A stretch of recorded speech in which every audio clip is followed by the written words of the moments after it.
Hello, welcome to my channel. Myself Sayyam Bardia. I teach you chemistry, biology and mathematics.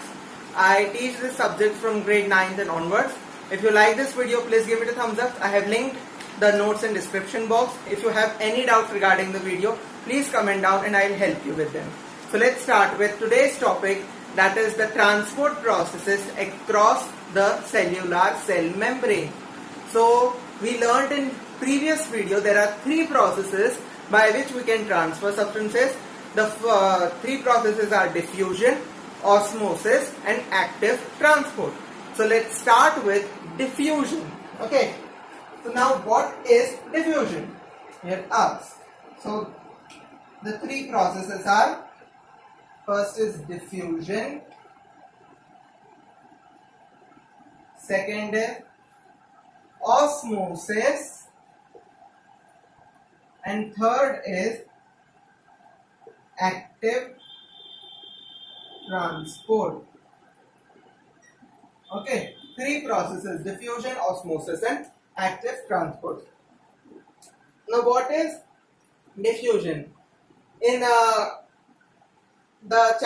first chapter of chemistry, that is matter in our surroundings, we learned that the gases diffuse from one place to another. Now what is this diffusion? Diffusion is transfer of gases like O2, CO2, etc. from region of high concentration to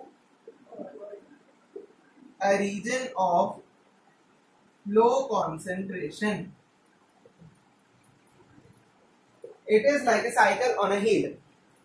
When a cycle is at a height, this is the cycle. I am not a good artist. This is my cycle.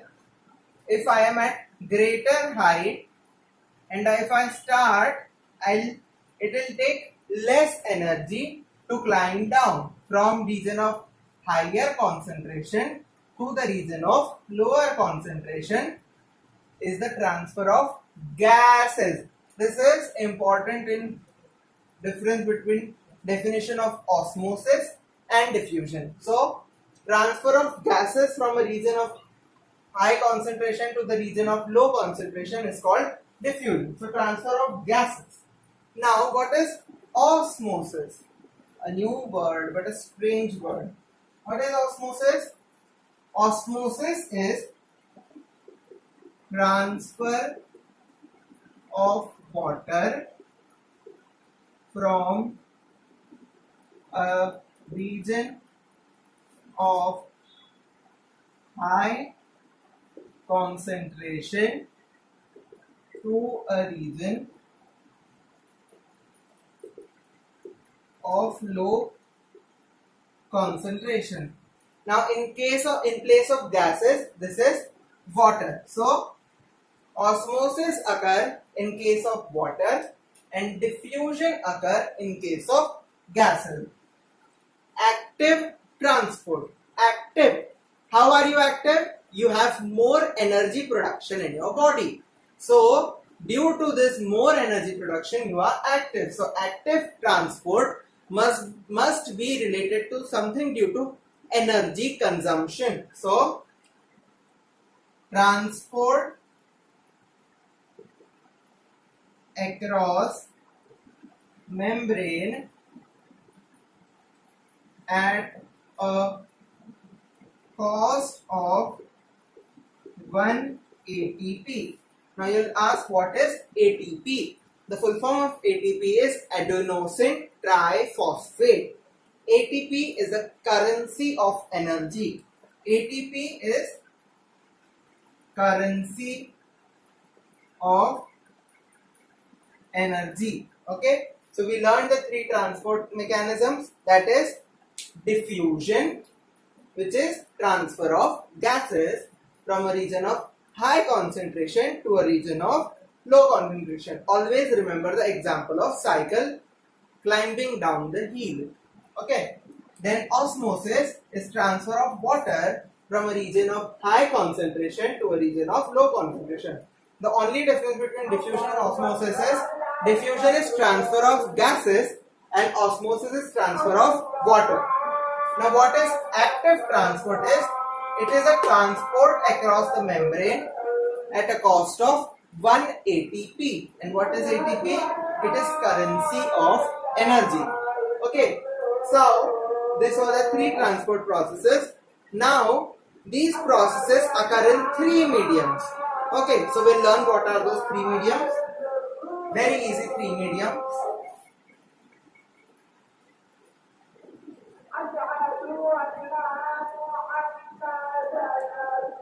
The first medium across these processes across osmosis occur is hypertonic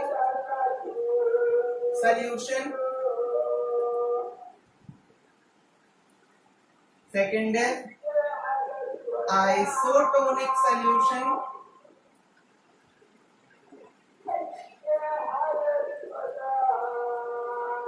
And third is hypotonic solution.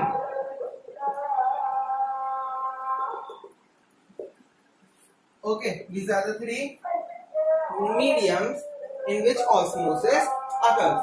Now, hyper means high concentration of anything.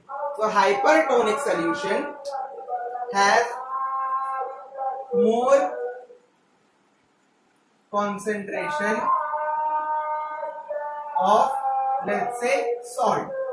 So, the hypertonic solution will have more salt and less of water. So, more salt, less concentration of water. Okay, due to this, so inside the cell there is more water than outside, and inside the cell there is less salt concentration than outside. Due to this, inside the cell there is more H2O than outside, so water will come outside. Due to this, the cell shrinks. See, high concentration of water is inside than outside, so the H2O present inside the cell comes out and thus the cell shrinks. So this is important observation. H2O comes inside to outside the cell. Okay, that's why the cell shrinks. Now isotonic solution is nothing but the equilibrium state. So inside concentration of water will be equal to outside concentration, and inside salt concentration will be equal to outside salt concentration. So equilibrium condition.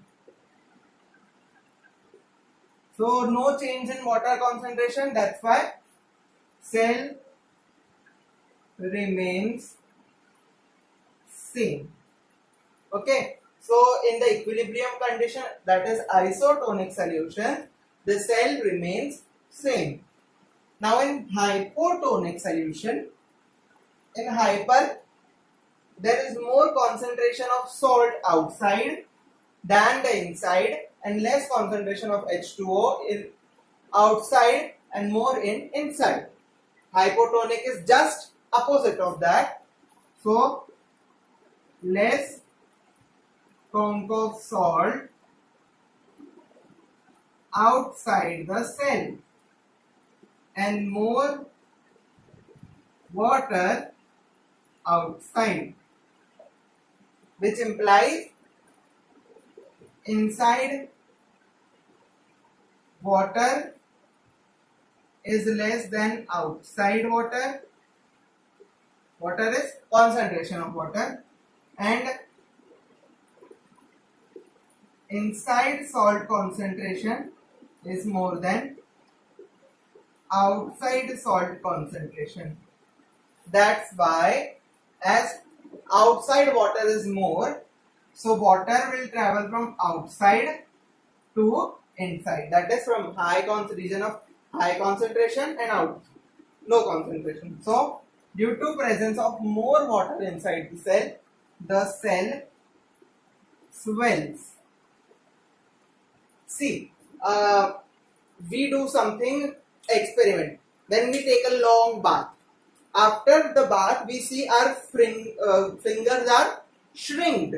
That is, they are come together and form some ups and downs. So these ups and downs, this is due to hypertonic solution. That is, the soap solution is the hypertonic. It has more of soap salt than water.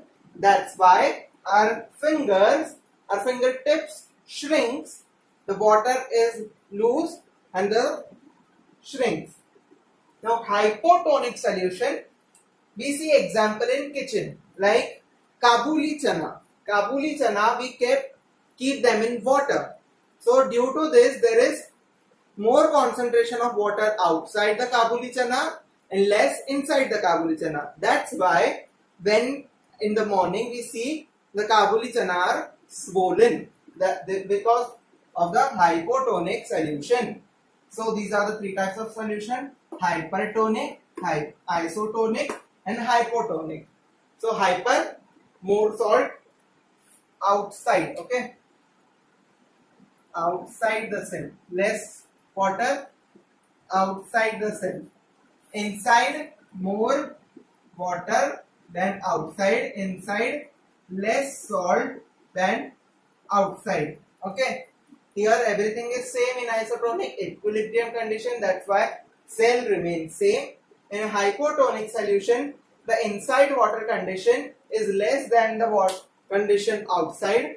That's why the cell swells and it is called hypotonic solution. So these are the three main types. Now we learn a process called as plasmolysis. Okay, plasmolysis, endocytosis. Okay, so this is the process by which amoeba eats. Okay, we all know the cell membrane is made up of cell membrane is flexible. So due to this, the amoeba, this is my amoeba. Okay, there is a amoeba has a nucleus. There is a food particle outside the amoeba. What happens is amoeba forms, we learned a pseudopodium. So amoeba forms pseudopodium, that is, it elongates its cytoplasm around the food particles to engulf it. So this is my food particles around this pseudopodium is formed. What is this? Pseudopodium.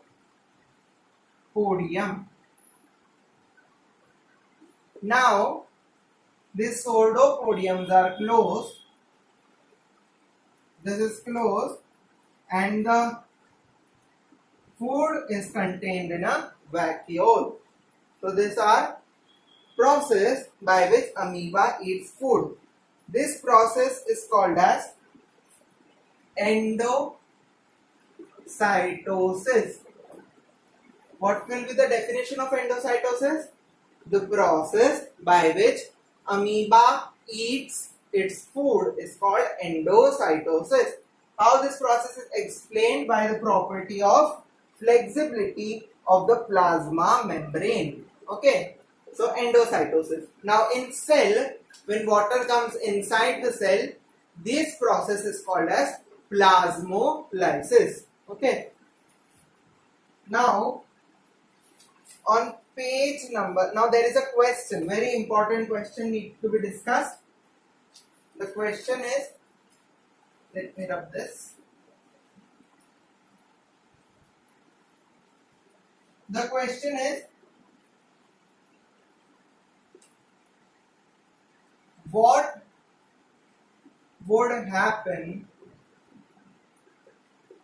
if the cell membrane ruptures is अगर वो फट गया तो cell membrane अगर फट गया so what would happen is there would be no exchange because everything would go inside and outside. There would be no selective permeability.